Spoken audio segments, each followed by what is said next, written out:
Bonjour, je m'appelle Christy Blanc, je suis dans le Parc National des Cévennes et j'ai créé il y a 2 ans une indigoterie. Voilà, c'est un nom très spécial, personne n'a trop l'habitude de devoir écrire ce nom. L'indigoterie, ça veut dire qu'on va travailler la plante de l'indigotier pour en extraire de la magie, c'est-à-dire que les vêtements travaillés avec des feuilles de plantes vertes vont devenir bleus. Ici à l'atelier, je travaille avec 2 types d'indigotiers, les Indigofera tinctoria, plus connu sous le nom d'indigo des Caraïbes, et le Polygonum tinctorium, qui est le polygonum d'origine de l'Inde et de Kyushu au Japon. Le mien vient de Kyushu notamment. Voilà, donc à la base, on va planter ces deux plantes séparément, et quand elles seront à maturité, on va récolter les feuilles pour en faire un compost, soit un compost humide pour l'Indigofera, soit un compost à sec pour le polygonum. Donc ces composts, ça va être un petit peu long à mettre en œuvre. Il faut 129 jours pour pouvoir créer un compost de polygonum dans des conditions de ventilation et d'hygrométrie absolument stables. Une fois tous ces travaux réalisés, on obtiendra un compost dans les 2 cas qui va nous servir de base pour réaliser ce qu'on appelle une cuve d'indigo. Après, mon travail, ça va être de faire des vêtements ou des tissus d'ameublement, des tableaux également d'art avec cette plante-là, en réalisant des motifs. Pour réaliser des motifs, il faut réaliser des réserves sur le textile. Et pour cela, je vais utiliser les techniques japonaises ancestrales de shibori et de norizome. C'est-à-dire que c'est une pâte de son que je vais fabriquer et je vais peindre avec ou m'en servir pour créer des pochoirs avec les plantes du jardin. La technique du shibori, ça veut dire tordre, presser en japonais.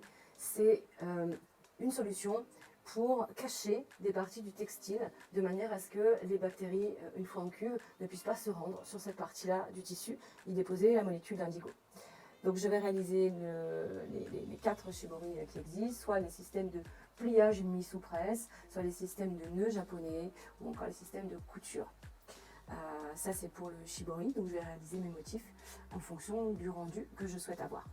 Une fois ces motifs réalisés, je pourrai effectuer mon trempage dans mes cuves et ensuite oxygéner mon tissu de manière à faire venir le bleu dans le textile.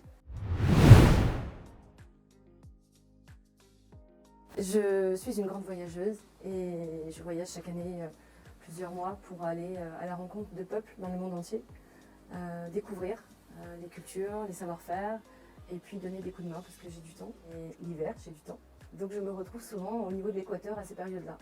Et j'ai découvert comme ça plusieurs personnes qui faisaient de l'indigo, dont une personne qui souhaitait recréer une indigoterie à Marie-Galante pour recréer de l'emploi à Marie-Galante.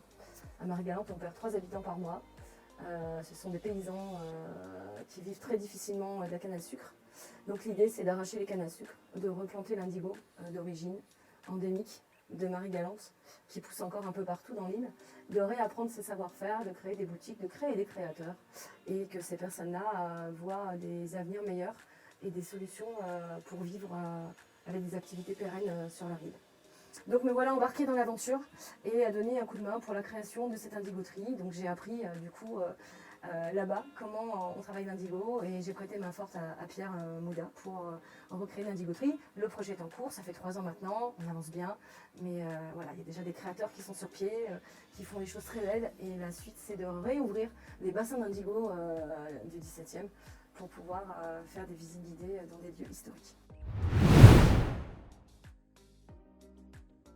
Et donc je réalise actuellement des tableaux d'indigo, qui sont des tableaux uniques, qui seront cousus sur des pulls en laine. Je vais marier à cela une petite collection de jogging en coton confortable teinté avec toutes les plantes du jardin qui sont tinctoriales. Donc on va retrouver des noyers, des figuiers, etc. Voilà, c'est une petite collection d'hiver. C'est pas pour rien, je pense, que le bleu est la couleur préférée des gens dans le monde. C'est la couleur la plus vendue avec le noir dans le monde entier, parce qu'il se passe une interaction visuelle clairement entre nous, les humains, et cette couleur. Mais là, avec cette dimension en plus naturelle et végétale, il se passe encore autre chose, et le fait que cette couleur soit vivante, il se passe encore autre chose, et c'est vrai quand on tombe dedans, quand on tombe dans ces cuves, comme moi je suis allée pour aider au départ, et puis je partais plus, parce que c'est fascinant ce qui se passe, choisir un bleu qu'on a en tête, un bleu qu'on voit dans le ciel, un bleu qu'on voit dans un lagon, et de se dire c'est celui-là que je veux, c'est celui-là que je vais fabriquer, et hop, la magie opère, et ce bleu arrive, et on peut faire tous les bleus qu'on veut, tous les bleus du monde. C'est juste une histoire de patience, d'observation, d'écoute. On est vraiment en lien avec cette cuve, et ils sont vivants pour essayer de comprendre où on peut aller avec elle. Et c'est juste fascinant, c'est envoûtant.